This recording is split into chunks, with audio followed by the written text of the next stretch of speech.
السلام علیکم پیارے بچوں، آج میں آپ کو جو کہانی سنانے جا رہی ہوں اس کا نام ہے ہر ہاتھ ملانے والا شخص دوست نہیں ہوتا۔ ایک دفعہ کا ذکر ہے، کسی گاؤں میں دو دوست رہتے، دونوں بہت اچھی زندگی بسر کر رہے تھے، لیکن شہریار امیر تھا۔ اس کے پاس 12 مرغیاں تھیں جو روزانہ سونے کا انڈا دیتی تھی۔ احمد کو شہریار کی امیری پر بہت حسد ہوتا تھا۔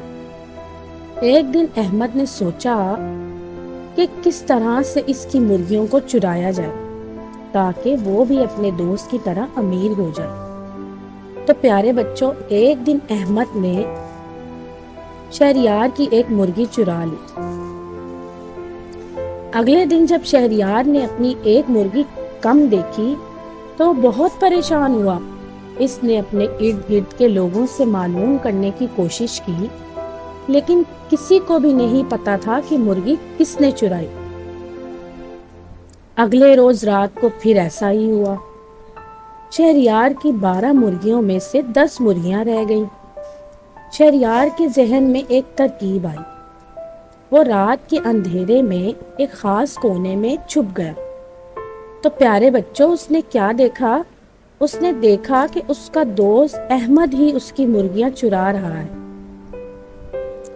شہریار کو یہ دیکھ کر بہت دکھ ہوا اور وہ بہت مایوس بھی ہوا کہ جس کو وہ اپنا دوست سمجھتا تھا وہ ہی اس کی خوشیوں کا دشمن ہے۔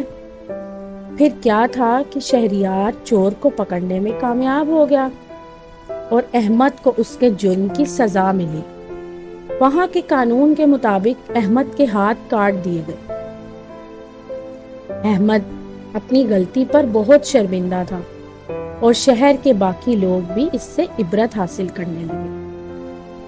تو دوستوں اور بچوں، اگر آپ کو میری یہ کہانی پسند آئی تو میرے چینل کو لائک اور سبسکرائب ضرور کیجیے گا۔